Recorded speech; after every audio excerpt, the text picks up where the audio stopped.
des enseignants, des lycéens et des parents d'élèves dans la rue. Les mécontents des récentes réformes de l'éducation nationale se sont rassemblés aujourd'hui, place du Ralliement à Angers. Parmi eux, Didier, il est enseignant à Châteauneuf-sur-Sarthe et hier, il était convoqué par l'inspectrice d'académie. Sa hiérarchie lui reproche de ne pas avoir appliqué l'aide personnalisée aux élèves en difficulté. Cette aide personnalisée, pour nous, elle ne sert strictement à rien. Elle a été décidée par le ministère simplement pour supprimer des postes de RASED. Et nous, ce qu'on demande, c'est que les enfants reviennent à 26 heures de classe par semaine et non plus 24. Aujourd'hui, le mouvement s'est donc intensifié et les slogans se sont radicalisés. Nous espérons entre autres qu'il y ait un mouvement de grève qui s'enclenche dans tous les établissements scolaires pour faire reculer l'Arcos sur l'ensemble de ces mesures. On demande l'abrogation de tous les décrets et de toutes les mesures d'Arcos. Parmi les mécontents, des lycéens, eux aussi concernés par ces réformes et inquiets de leur mise en place.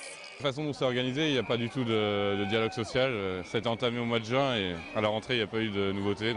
Le cortège s'est ensuite déplacé dans le centre-ville.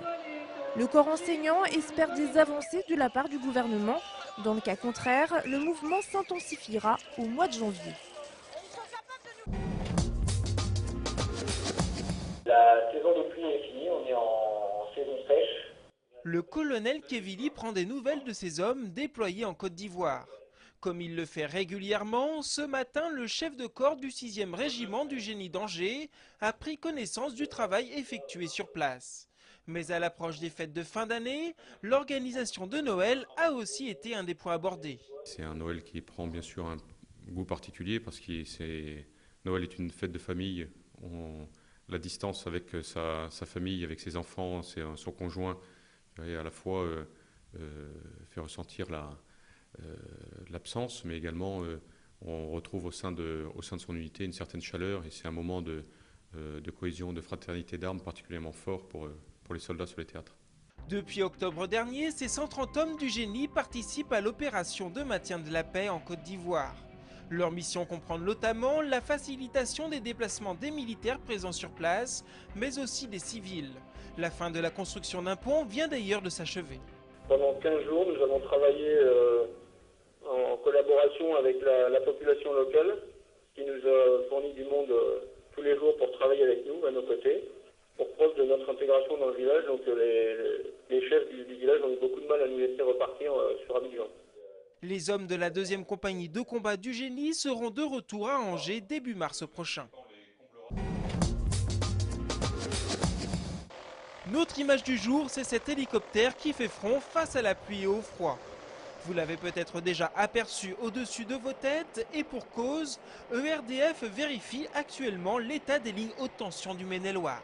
L'équipage est composé de 3 personnes. Il y a donc le pilote, un navigateur et puis un opérateur technique qui va prendre une photo spécifique du ou des points en défaut. Le tout sera compilé, on va dire, dans un tableau qui nous sera restitué et que nous exploiterons derrière. ERDF est une filiale d'EDF chargée d'exploiter et d'entretenir le réseau d'électricité en France. En Maine-et-Loire, elle a à sa charge 8000 km de lignes haute tension. Pendant un mois, ce sont plus de 2500 km qui vont être inspectés pour répertorier toutes les avaries. Des problèmes liés à par exemple des points d'élagage, de branches de végétation qui viennent au contact des réseaux, ou alors des isolateurs cassés, des attaches de nos canalisations électriques qui sont rompues ou défectueuses, voire des fois des supports béton qui peuvent être abîmés. Après 3 semaines de survol des lignes haute tension, l'équipe chargée de relever les détériorations a déjà pu se faire une idée de l'état du réseau. On travaille partout en France et le réseau ici est plutôt en bon état. Voilà, on peut dire, bon, il y a des petites choses, mais c'est normal, les lagages, les isolateurs cassés, mais ça c'est normal. Il n'y a pas des choses très graves. L'hélicoptère survolera encore le département pendant une dizaine de jours si les conditions météo le permettent. Comme chaque année, le Salon du Cheval prend place Parc des Expositions à Paris pour nous parler des nouveautés du monde équin. Départ sur des chapeaux de roue pour le stand commun Pays de la Loire, École nationale d'équitation de Saumur. Dès l'ouverture samedi, la province de Shandong en Chine a signé un partenariat avec le Cadre Noir de Saumur sous le patronage de la région des Pays de la Loire. Ce partenariat a pour but de former les cavaliers chinois en vue des Jeux chinois de 2009.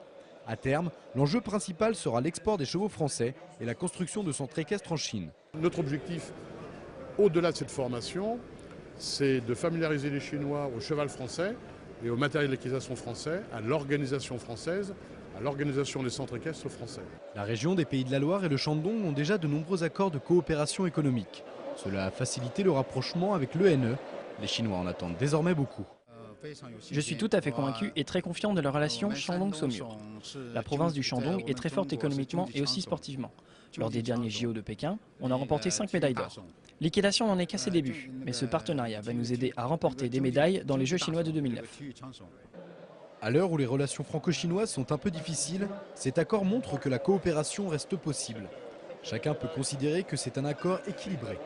J'ai le sentiment fort qu'il faut que nous exportions notre savoir, notre rayonnement, nos connaissances, et qu'en exportant ça, on exporte aussi la douceur de vivre et la fougue des Pays de Loire. Il ne s'agit pas de transférer des technologies, mais il s'agit de partager des cultures et d'en faire un enjeu de développement économique. Désormais, tous les regards sont tournés vers août 2009. Une victoire de la région du Shandong aux Jeux chinois dynamiserait les échanges avec les Pays de la Loire. Elle pourrait entraîner la construction immédiate d'un centre équestre et l'achat de plus de 1000 chevaux français. Bonjour madame. Alors je viens pour mon amie, Mme Janssen. Elle m'a précédé de peu avec une civière et 2 motards. La fameuse Gisèle Rouleau revient sur scène, mais cette fois sans son amie Simone Janssen, encore que celle-ci ait beaucoup inspiré le spectacle En coup de vamp, le One Woman Show de Dominique Delacoste. Bon allez, je vous installe.